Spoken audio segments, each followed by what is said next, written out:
ఒక ఊరిలో రామయ్య అనే వ్యక్తి ఉండేవాడు. తన కొడుకు గురించి ఆలోచిస్తూ ఎప్పుడూ దిగులుగా ఉండేవాడు. అజయ్ రోజంతా ఫోన్ చూస్తూ స్నేహితులతో సమయాన్ని కాలక్షేపం చేసేవాడు.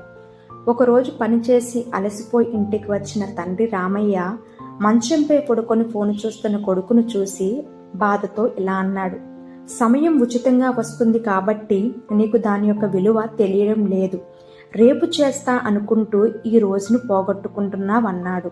అప్పుడు రామయ్య కొడుకుకు ఒక గుణపాఠం చెప్పాలనుకున్నాడు. రామయ్య దగ్గర ఉన్న ఒక వాచ్ తీసుకొచ్చి అజయ్కిచ్చి మార్కెట్లోనికి వెళ్ళి దీని యొక్క ఖరీదు తెలుసుకొని రమ్మన్నాడు. అజయ్కి ఏమీ అర్థం కాక వాచ్ పట్టుకొని మార్కెట్లోనికి వెళ్ళాడు. మార్కెట్లో కొందరు దీని యొక్క రేటు 100 రూపాయలు, మరికొందరు 500 మరికొందరు 1000 రూపాయలని ఒక్కొక్క రేటు చెప్పారు. అప్పుడు అజయ్ ఎంతో ఆసక్తితో ఇంటికి తిరిగి వచ్చాడు. నాన్న, ఈ యొక్క వాచ్ రేటు 1000 రూపాయల వరకు పలికింది, దీన్ని నమ్మేద్దామా అని ఆసక్తితో అడిగాడు. రామయ్య ఒక నవ్వు నవ్వి అక్కడి నుండి వెళ్ళిపోయాడు. మరుసటి రోజు మరలా ఆ వాచ్ అజయ్కిచ్చి, ఈసారి వాచ్ యొక్క ధర అడగవద్దు, దానిలో ఉన్న సమయం ధర ఎంత అని అడగమన్నాడు. అజయ్ ఆశ్చర్యంగా చూస్తూ ఉండిపోయాడు. తండ్రి మాట కాదనలేక వాచ్ పట్టుకొని మార్కెట్లోనికి వెళ్ళాడు. తండ్రి అడిగిన ప్రశ్న అందరినీ అడుగుతుంటే అందరూ అజయ్ని ఒక పిచ్చివాడిలాగా చూశారు. కొందరు అజయ్ని ఇక్కడి నుంచి ముందు వెళ్ళిపో అనేవారు. చివరికి ఒక ముసలివాడు పనిచేస్తున్న చోటికి వెళ్ళి ఆ ముసలివాడిని ఈ ప్రశ్న అడిగాడు. ఆ ముసలి వ్యక్తి పని ఆపుకొని అజయ్ వైపు ఇంతగా చూశాడు.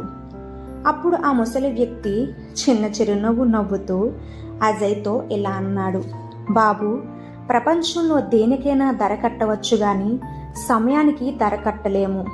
నువ్వు కోట్లాది రూపాయలు ఇచ్చినా గడిచిన 1 సెకండ్ కూడా తిరిగి కొనలేవు.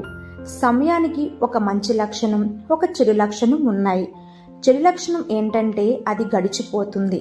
మంచి లక్షణం ఏంటంటే దాన్ని ఎలా గడపాలో నీ చేతిలో ఉంటుంది.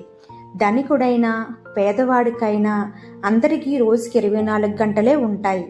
కానీ ఆ కాలాన్ని ఎవరు ఎలా వాడుకుంటారనేది వారి చేతుల్లో ఉంటుంది. ఆ మాటలతో అబ్బాయికి జ్ఞానోదయం అయ్యింది. తన కాలాన్ని వృధా చేయకూడదని నిర్ణయించుకున్నాడు. ఆ రోజు నుంచి సమయాన్ని సరిగ్గా వినియోగించుకునేవాడు. సమయం ఉచితంగా దొరకవచ్చు, కానీ దాని వెల కట్టలేము.